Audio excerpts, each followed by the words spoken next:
Hello everyone, আসসালামু আলাইকুম। সবাইকে আমন্ত্রণ জানাচ্ছি আমাদের নিয়মিত আয়োজন নারী উদ্যোক্তার সাফল্য অনুষ্ঠানে, এবং সাথে আছি আমি হাসিনা আনসার নাহার। প্রিয় দর্শক, প্রতি পর্বে আমাদের স্টুডিওতে একজন নারী উদ্যোক্তা আমন্ত্রিত থাকেন। আজকে আমাদের স্টুডিওতে আমন্ত্রিত আছেন রাবেয়া জয়। রাবেয়া জয় পুরো অনুষ্ঠান জুড়েই আমাদের সাথে থাকবেন। তার জানা অজানা সকল তথ্য আজকে আমরা জানবো, এবং তিনি কিভাবে একজন সফল নারী উদ্যোক্তা হয়ে উঠলেন সেই গল্পটা আমরা রাবেয়া জয়ের কাছ থেকে শুনবো। চলুন দর্শক, আর দেরি কেন, আমরা চলে যাই রাবেয়া জয়ের কাছে। কেমন আছেন আপু?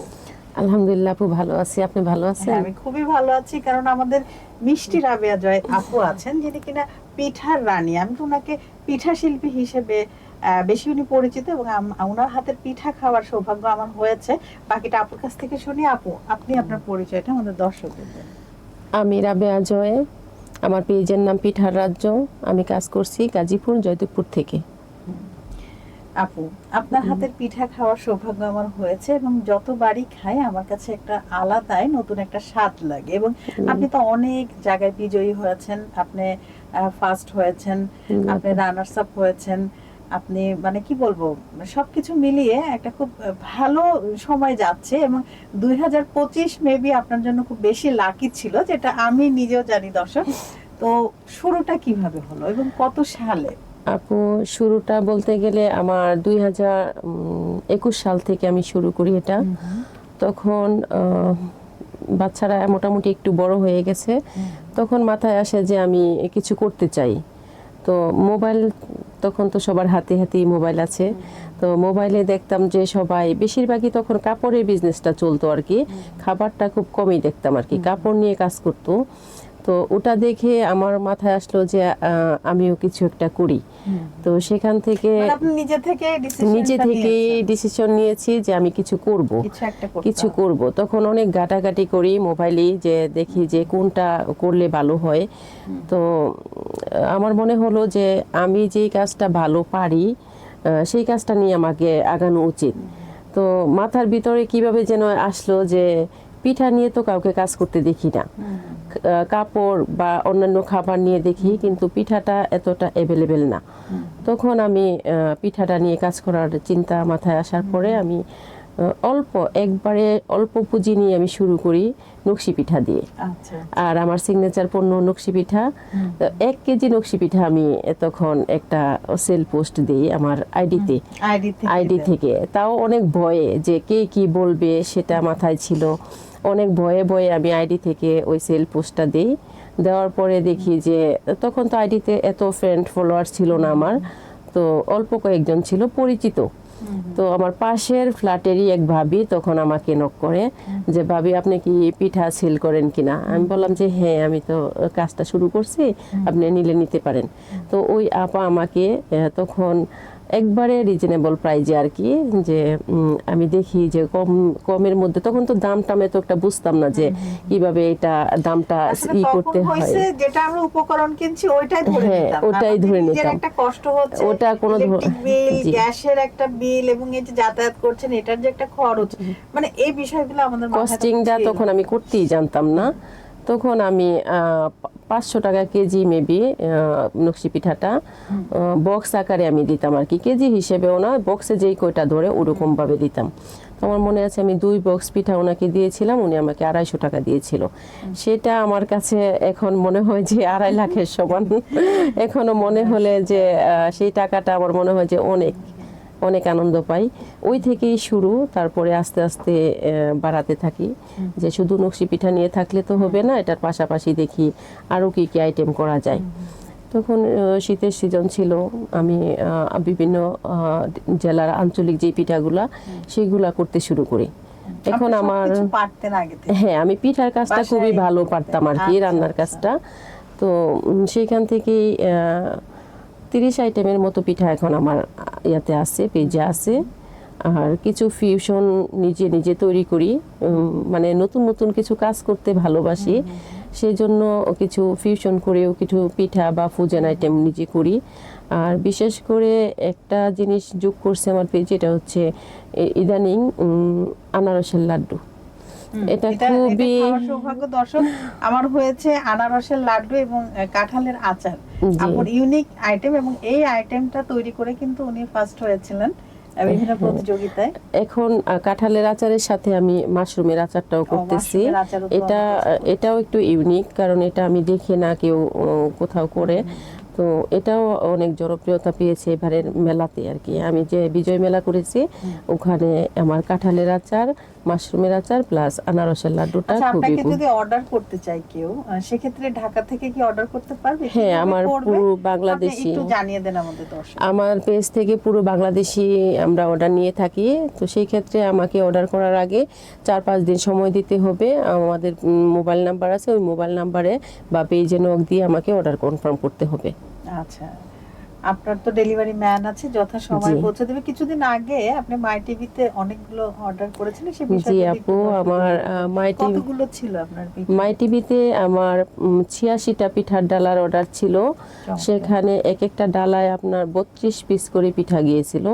8টা আইটেমের পিঠা 4 পিস করে ছিল। কতদিন লেগেছে পিঠাগুলো রেডি? এটা মাই টিভি থেকে আসলে আমাকে ওরকম সময় দেয় না, যে 1 সপ্তাহ সময় দিয়েছিল। 1 সপ্তাহের ভিতরে আমার সব প্রিপারেশন নেওয়া লাগছে, ডালা থেকে শুরু করে একবারে এভরিথিং, বাজার সবকিছু। তো সেই অর্ডারটা তারা 2 দিনে নিয়েছে আমার কাছ থেকে। প্রথম দিন নিয়েছে তারা 50 পিস, 50টা ডালা নিয়েছে আমার কাছ থেকে। পরে নিয়েছি আরো 36 পিস আর কি।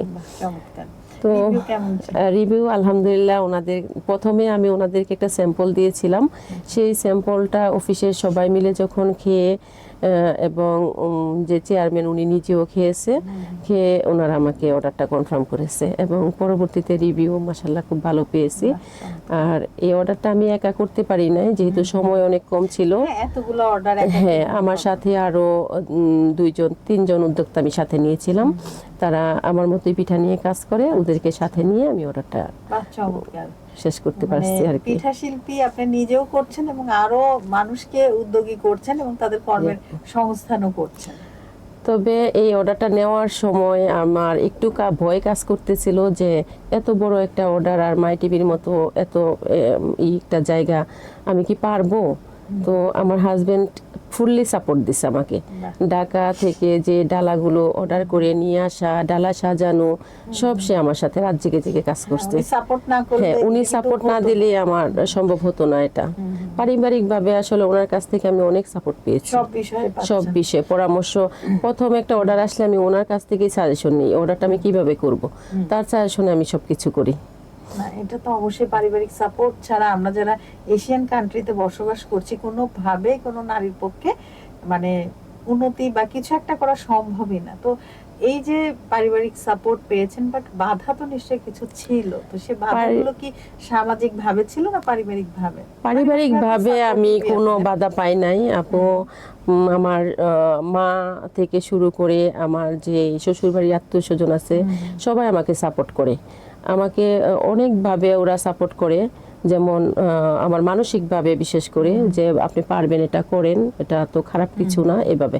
কিন্তু সামাজিকভাবে যেটা আমি বাধা পেয়েছি সেটা হলো কিছু লোক আছে না যে কারো ভালো কেউ দেখতে পারে না, এরকম আর কি, যে ওরা চায় না যে আমি একটু উপরে উঠি বা আমি ভালো কিছু করি।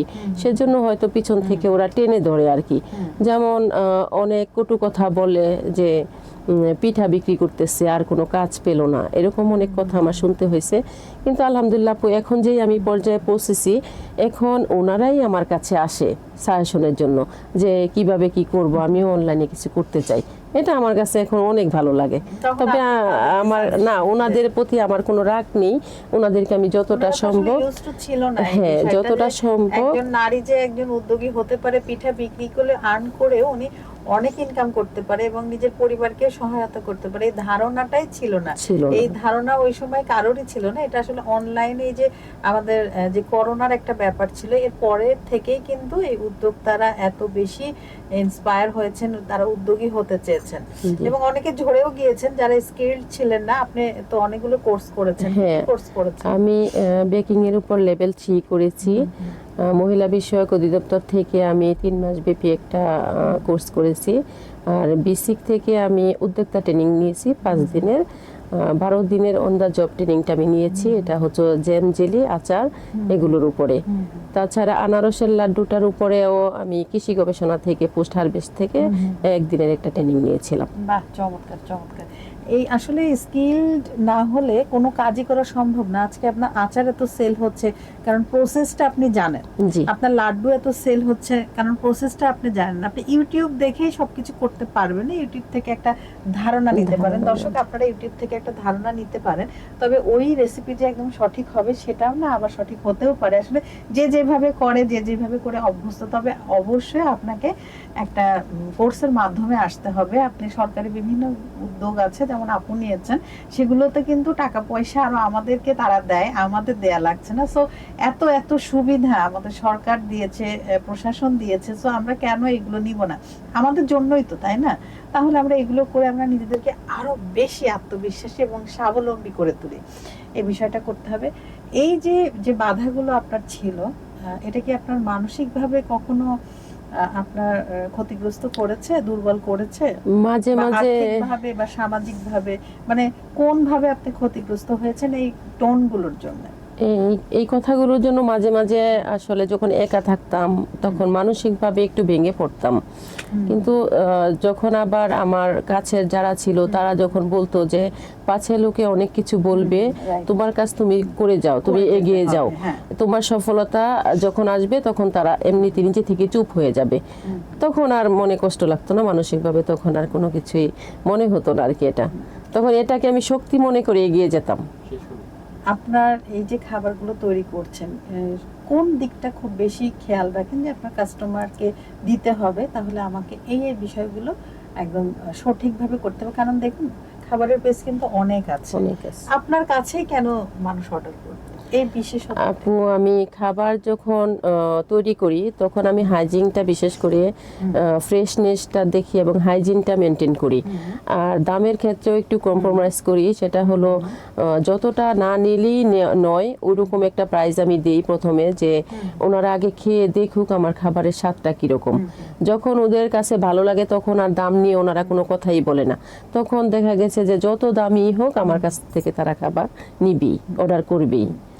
তো আপনি এই যে উদ্যোক্তা হয়েছেন, তো নিশ্চয় কিছু ভুল তো ছিল, তো ওই ভুলগুলো মানে যারা আসতে চায় তারা করবে না এমন কিছু তথ্য দিন, যেন তারাও নিজেদেরকে সেভাবে মজবুত করে আসে সেক্টরে। নতুনদের জন্য আমার মেসেজটা হচ্ছে, যারা নতুন উদ্যোক্তা হচ্ছে বা হতে চাচ্ছে, তারা শুরুটা করবে এভাবে যে সে যেই কাজটা ভালোবাসে এবং যেই কাজটা ভালো পারে সেটার উপরে অবশ্যই যেন স্কিল করে আসে।